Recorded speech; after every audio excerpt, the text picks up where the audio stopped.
Di sebuah kampung kecil di tanah Minangkabau, hiduplah masyarakat yang menjunjung tinggi adat, kerja keras, dan rasa tanggung jawab kepada keluarga. Di kampung itu tinggal seorang pemuda tampan bernama Buyuang Gelang. Ia dikenal pandai berdandan dan selalu ingin terlihat menarik di mata orang lain. Karena selalu terlihat rapi saat berada di luar rumah, orang-orang menjulukinya rancak di labuah indah di luar, namun belum tentu di dalam. Warga kampung yang sedang duduk di beranda berbincang sambil menunjuk ke arah Buyuang yang berjalan penuh percaya diri. Namun di balik penampilannya, Buyuang adalah pemuda yang malas bekerja.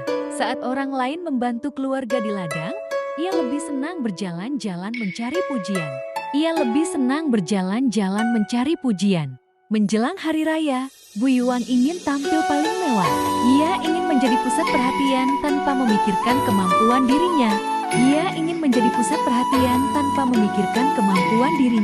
Demi pakaian indah, ia meminjam uang kepada pemilik modal.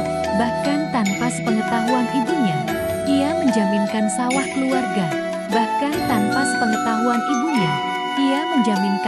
keluarga. Waktu berlalu, hutang jatuh tempo. Buyuang tak mampu membayar.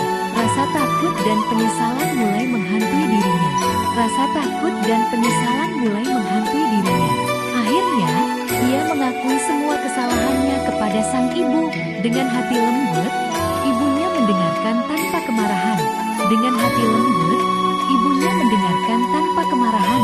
Sang ibu berkata, "Nilai seseorang bukan dari pakaian atau penampilan luar, tetapi dari tanggung jawab, kerja keras, dan hati yang baik." Kata-kata ibunya membuka hatinya. Buyuang pun berubah. Ia mulai bekerja keras dan memperbaiki kesalahan masa lalu. Sejak saat itu, Buyuang tak lagi hanya rancak di labuah. Ia belajar bahwa keindahan sejati datang dari hati yang tulus dan perbuatan